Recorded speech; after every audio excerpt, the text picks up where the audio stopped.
Bonjour et bienvenue. Cette semaine, nous avons sélectionné pour vous le meilleur d'Outre-mer le Mag. Aujourd'hui, on décolle pour l'océan Indien pour une émission spéciale à La Réunion. Et notre première escale nous emmène sur la côte ouest de l'île, au Cap Laousset. Surplombé par des falaises de basalte, c'est un accès à la mer où se retrouvent baigneurs et sportifs comme Sylvia. Salut, je m'appelle Sylvia. Donc nous nous trouvons ici au niveau du Cap Laousset, donc dans un cadre magnifique, comme vous pouvez le constater, avec la mer d'un côté et la savane de l'autre. Il est facile de trouver pas mal de cyclistes, pas mal de coureurs. On peut également faire pas mal de plongées pour les amateurs. Donc voilà, un cadre idyllique pour les amateurs de sensations fortes. Ces deux bras sculptés dans la roche volcanique s'avancent dans l'océan. Le Cap Laousset est un lieu de départ pour les pêcheurs et les plongeurs. Sandy est un apnéiste habitué des lieux. Pour se rendre au Cap Laousset, il traverse les sentiers de la savane. C'est un lieu qui s'appelle la savane pour ces herbes qui ne montent jamais très haut et qui gardent cette coloration un petit peu d'or. Et tout de suite après, juste en descendant la colline, on a l'accès direct à la mer. Donc on a le Cap Laousset qui est juste en contrebas. C'est vraiment un lieu exceptionnel que j'apprécie beaucoup et que je découvre toujours avec une certaine excitation parce que on ne sait jamais très bien à quoi va ressembler la mer de près. C'est un lieu qui est fréquenté par les plongeurs professionnels, plongeurs de loisirs, les apnéistes. Les touristes aussi aiment bien venir dans ce coin un peu emblématique. J'ai pu voir la fréquentation augmenter, notamment ces derniers temps, et donc il y a une très très forte pression de l'homme sur ce milieu. On y participe tous, et il faut à la fois trouver le bon équilibre entre le loisir et la préservation de l'environnement et la préservation du milieu, qui est très mise à mal quand même, malgré tout. Dans ce lieu unique, Sandy partage sa passion de la photo sous-marine avec Thierry, son partenaire de plongée.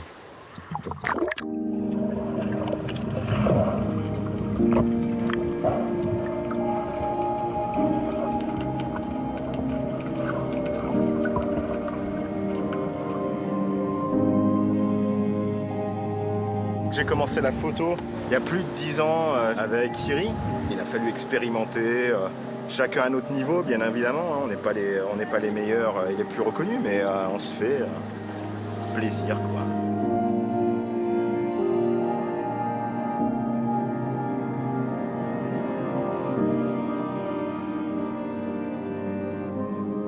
C'est un lieu qui est très accessible et avec une biodiversité qui est vraiment très riche.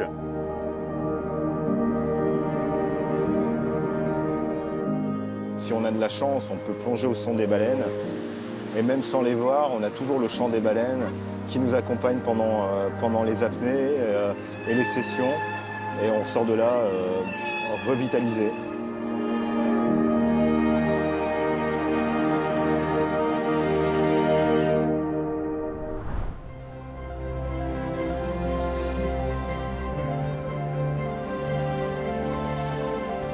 L'ascension des Trois Salazes est l'une des randonnées les plus spectaculaires de la Réunion. Ces pics rocheux culminent à 2000 mètres d'altitude entre les cirques de Mafate et de Sillaos. Pour découvrir ce joyau naturel, il faut partir avant le lever du soleil. Aujourd'hui au menu, ça démarre par 2h30 de montée un peu raide. Ensuite, une fois qu'on aura fini la partie crête, il y aura de l'escalade. Donc il y a 2 grandes longueurs d'escalade. C'est pas difficile, mais c'est assez sensationnel. On est parti ?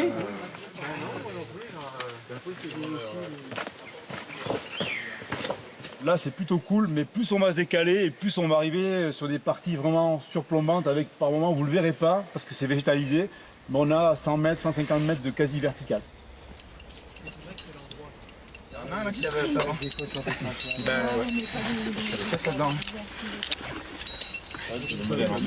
À ce stade, le chemin escarpé sur lequel progressent les grimpeurs mesure moins de 60 cm de large.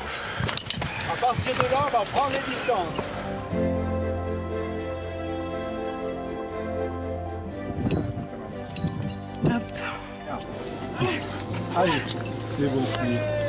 C'est juste génial. Génial. Mais tu vois comment je tremble? Arrivé au pied des Salazes, Thierry a préparé une surprise pour les randonneurs. La cerise sur le gâteau, je vais monter un petit atelier où les gens vont grimper au sommet d'une salase. Et là, une fois en haut, je les équipe sur une poulie en fait. Et là, ils sautent un petit peu dans le vide, quoi. 3, 2, 1.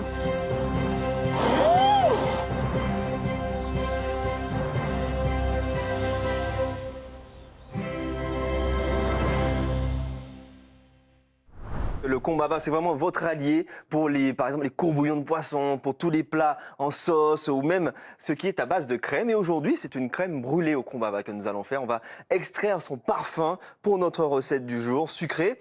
C'est très simple pour notre crème brûlée. On va déjà commencer par blanchir les jaunes d'œufs avec du sucre. Donc, je mélange tout ça. Je récupère mon fouet. Donc geste très simple. Base de la recette d'une crème brûlée classique. Très classique. Okay. Et là, on va juste rajouter, quand même, le Combava est très puissant en bouche, donc il faut quand même savoir le doser. Pour cette recette, d'ailleurs, vous avez tous les ingrédients sur nos réseaux sociaux. Eh bien, on a la quantité qu'il faut. Tu sais quoi, Laurence? Je vais te mettre à contribution. On va râper un Combava entier dedans.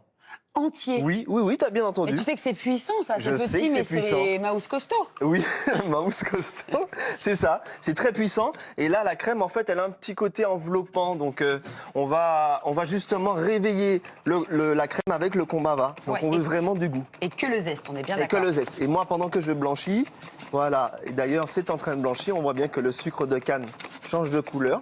Voilà. Donc là, tu es en train de... Ah, ça sent bon. Ça sent très bon. D'ailleurs, quand vous voulez justement tester un agrume, vous prenez votre râpe et vous râpez une toute petite surface de l'agrume et vous sentez votre râpe. Il faut éviter avec ce genre de râpe, d'ailleurs, de trop rapprocher le nez. Tu galères pas trop avec un tout petit bol comme ça? Non. Moi, j'optimise, tu sais. L'espace, il n'y a pas besoin d'un énorme bol. On peut avoir un saladier si tu veux. Mais c'est surtout qu'on fait moins de vaisselle. Oui, parce que quand c'est mon tour, hein, voilà.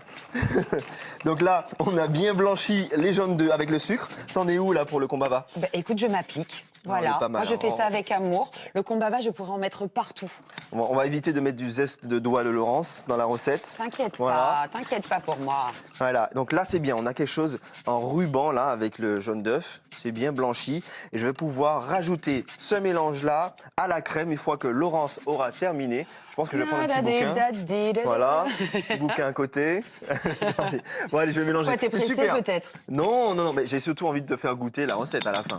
Et on a la cuisson, il ne faut pas oublier le temps de cuisson. Merci beaucoup, Laurence. Attends, regarde, on n'en perd pas. Ah oui, on récupère. C'est précieux. Hein. Une quand même une sorte de petit caviar d'agrumes. Voilà. Et donc là, on mélange le tout. Vous voyez, donc je vous montre le geste. On récupère nos œufs blanchis. Ah, j'adore ce contraste de couleurs. Ça, c'est top. Et on mélange le tout. Avec énergie. Voilà. Ouais. Et là, on a tout le parfum vraiment du Combava qui s'exprime. J'ai préchauffé mon four à 100 degrés. Et là, on va débarrasser notre appareil sucré dans des ramequins. On va partir sur une cuisson d'1 heure au bain-marie. Si je peux me permettre, Brice, on peut préciser que dès qu'on trouve des Combava, que ce soit au marché, que ce soit dans votre adresse préférée de produits exotiques, surtout vous en prenez beaucoup. Voilà. Oui. Parce que une fois que vous l'aurez testé, vous allez adorer ça. Et surtout, vous le mettez au congélateur pour le conserver. Ah oui, c'est vrai. Ça, c'est la technique pour pouvoir le garder. C'est toi qui me l'as appris. Ça marche très bien, effectivement. On peut le réutiliser même tout le temps, en fait. Hein. Ah, ça, c'est génial. Et alors, nos crèmes brûlées, tu veux voir le résultat? On monte tout à l'heure. Alors, attends, tu les as mis dans les ramequins et on fait quoi 100 degrés pendant 1 heure au bain-marie. Et alors, justement, quand vous les sortez du four, il faut qu'elles soient quand même un petit peu tremblotantes à l'intérieur, vraiment au milieu. Et on les laisse refroidir.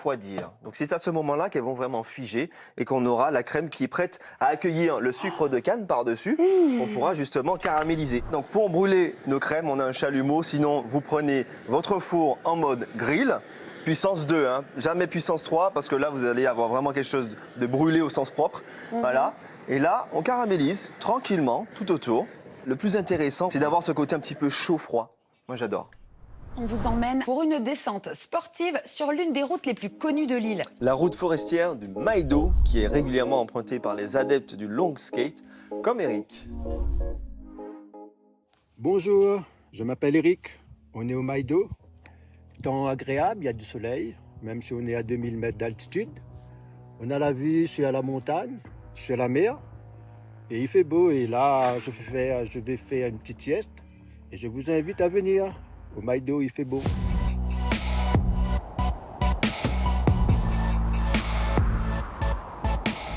Dans les Hauts de l'Ouest, la route du Maïdo est un axe mythique à La Réunion. Depuis plusieurs années, cet axe sinueux, long de 18 km, est le repère des amateurs de sensations fortes, comme ces long skaters.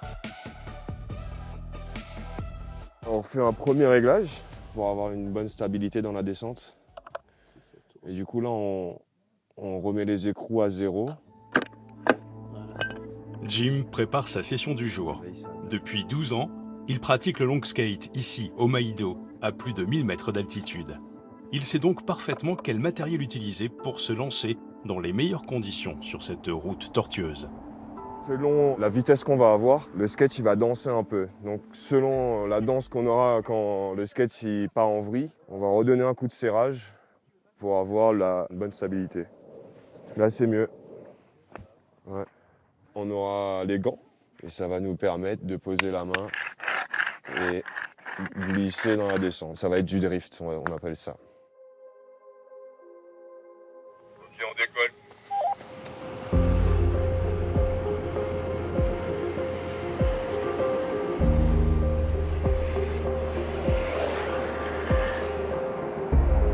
La vitesse, on va varier entre 45 et 55 km/h. Et après, si on a la voie dégagée, on peut monter jusqu'à 100 km/h. C'est l'extrême. On est tous passés par le surf quand on est locaux un peu ici. Et du coup, on ramène ce style surfeur au skate. Ça nous permet de surfer sur le bitume, comme on dit. Un cycliste qui monte, un cycliste. Le skate, c'est comme le vélo. On peut freiner, c'est stable. Tu es tout le temps à l'affût, tu as un virage à droite, un virage à gauche. Il faut être confirmé parce qu'on va croiser des voitures, des bus, des piétons.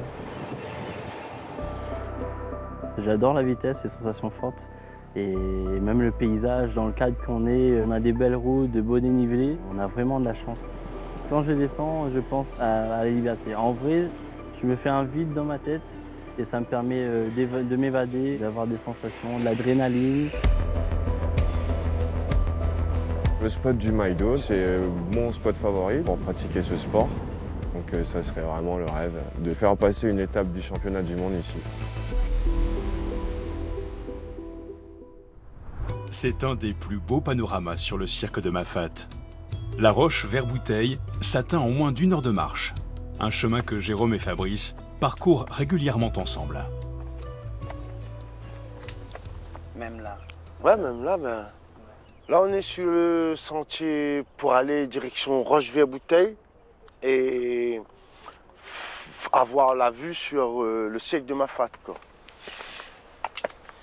On marche avec cette transcendance, cet état d'esprit-là. En fin de compte, la montagne, c'est une relation vivante, en fin de compte. Il n'y a rien de statique. C'est pas les nuages, le mauvais temps, la fatigue, tout ça, plein de choses. Et donc, il ne crée jamais le même ambiance, le même moment, quoi. Tout au long du chemin, on trouve de nombreuses plantes connues des Réunionnais pour leur vertu médicinale. C'est zèbre, la fièvre. On appelle les zèbres la fièvre. C'est très bon, ça. Citronnelle malgache aussi. Ouais, on appelle les citronnelles malgaches. C'est une randonnée, pour moi, panoramique, avant tout. Parce que c'est vrai, la forêt est jolie. On ne peut pas faire cette randonnée-là sans arriver là-haut et waouh, le cirque de Mafat, quoi. Là, on arrive sur la Roche-Vert-Bouteille, là. On est au-dessus, juste en bas, il y a la Roche-Vert-Bouteille. Ça a la forme d'une bouteille. Après, verre bouteille. Avant, il y avait ce qu'on appelle des bouts de verre, quoi. C'est pas du verre, c'est du silice. Et à verre bouteille, c'était un peu dû à ça.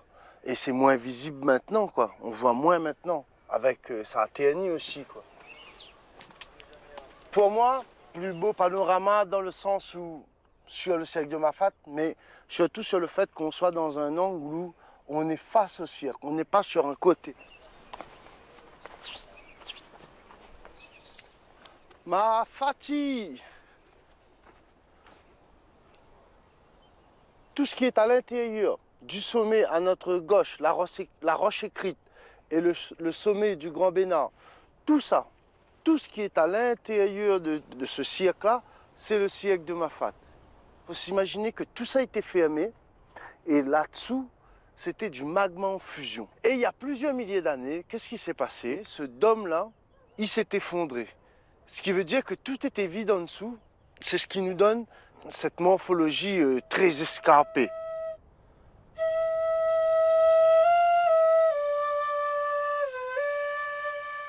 On a la même passion pour la Ouais, on a la même passion. La même passion pour la forêt, pour Mafate, tout ça. Voilà. On ressent les mêmes choses face à tout ça. Ouais.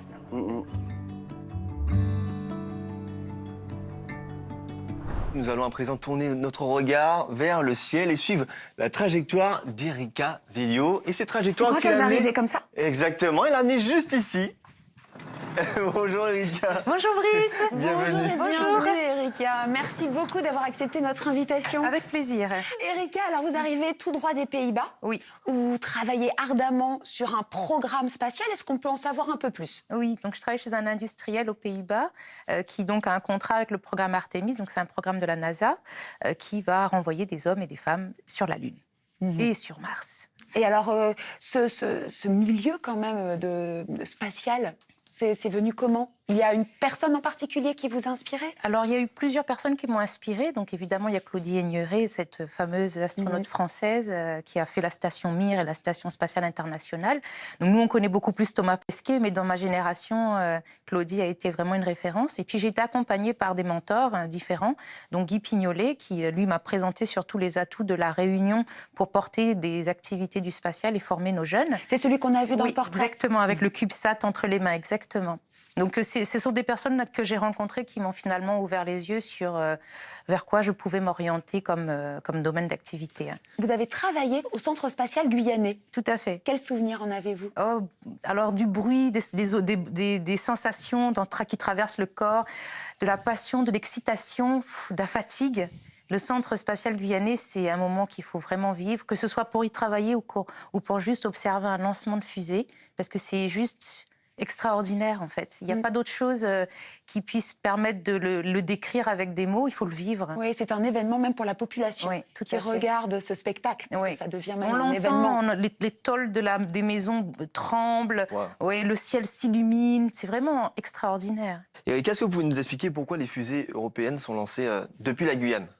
Alors, il faut savoir que lorsque la France a cherché le lieu idéal pour lancer les fusées, il y a eu plusieurs localisations. Et la Guyane a été celle qui avait le plus d'atouts, parce que c'est un pays qui est finalement tourné vers la mer. Et donc, le survol d'une fusée peut porter moins de risques en cas d'explosion. Donc, s'il y a un échec, si cette fusée elle doit être détruite, elle va être détruite en dehors de zones habitées. Donc au-dessus de la mer.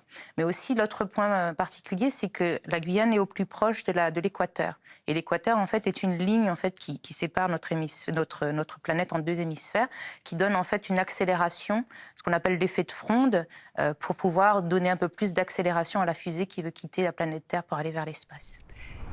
Aujourd'hui, à la maison, nous recevons Sibou Manaï, ancienne championne de surf. C'est aussi une artiste de talent, une artiste accomplie. Bonjour Sibou. Bonjour. Bienvenue. Bonjour Sibou, bienvenue à la maison. Merci. Je vous propose qu'on écoute tout de suite un extrait de Momon, l'un des morceaux de votre dernier album, Zèle Marron. All I need is what I gather with my tribe. All my sister brothers and now we have to ride. Why am I in something isn't right? Mama, tell me what is this life? Tell me how the world is white. Why this can't be a soul? Will you always be by my side? When this stickiness so full. Alors, que raconte même cette chanson? Momon, c'est une conversation avec ma maman à propos des grandes questions un peu classiques. D'où vient-on et où va-t-on? Je pense que chacun dans nos vies, on arrive parfois à un moment où on a vraiment besoin de savoir d'où je viens, pourquoi je suis comme ça, pour pouvoir mieux trouver sa destination après, pouvoir mieux trouver sa mission aussi. Surtout venant de La Réunion, on est un peuple qui vient d'ailleurs, qui s'est créé sur place et on a un patrimoine culturel qui est tellement riche que je pense que c'est important pour tout Réunionnais de savoir d'où proviennent ses racines pour pouvoir encore mieux les déployer et puis après déployer bien sûr ses feuilles et le reste. Belle image. C'était un moment important pour moi.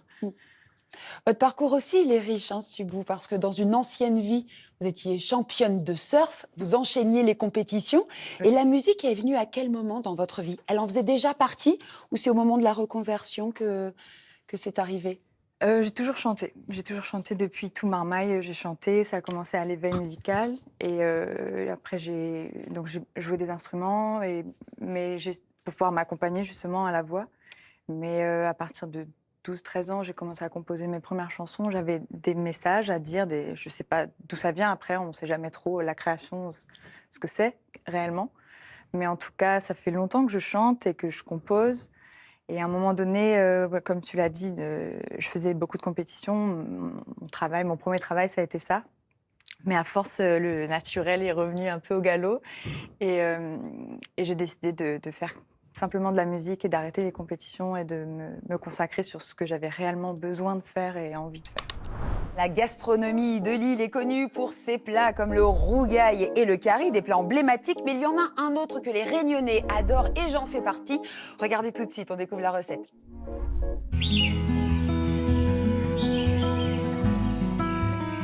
C'est l'un des produits emblématiques de la Réunion. La vanille Bourbon a reçu une indication géographique protégée pour sa qualité et son goût. Elle parfume un plat typique, le canard à la vanille. Allez, on va commencer à découper le canard. Patrice est chef pour une table d'hôte. Il cuisine depuis qu'il a 14 ans. Pour le canard à la vanille, il faut des oignons, de l'ail, de la vanille, du poivre, gingembre. Ben là, on va faire juste dorer un petit peu le canard. Après, on va faire la sauce à vanille. On va laisser bien chauffer. Ça vient, ça vient, ça vient. Le canard, ça vient doucement, ça rosit doucement, mais sûrement. Il faut ensuite réserver le canard avant la deuxième cuisson. Voilà, je déclasse un petit peu avec le vin blanc. On met la vanille.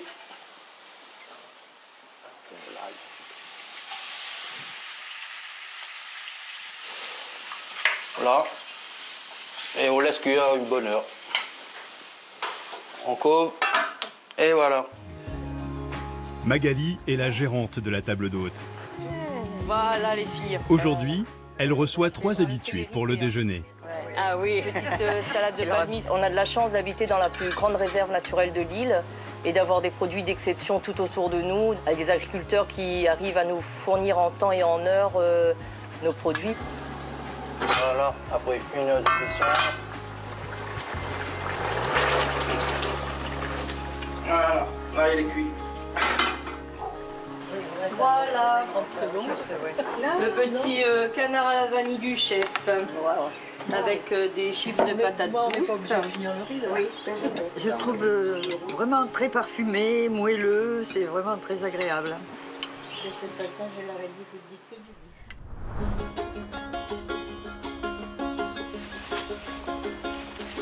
Au Tampon, sur les hauteurs de l'île, Patrice cultive un produit endémique, le Bourbon pointu. Ce café tient son nom de la forme effilée de son grain. La terre volcanique, c'est l'idéal pour les caféiers. Ces caféiers, on fait à peu près 15 passages dans l'année. Ce terroir est très épicé.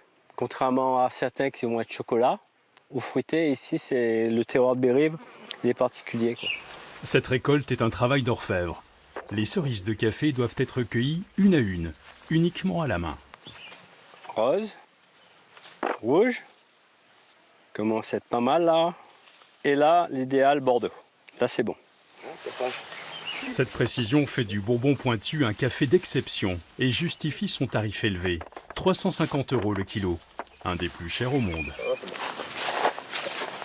La récolte, c'est la récompense parce que de la floraison à la nouaison à la récolte, il se passe à peu près 8 mois.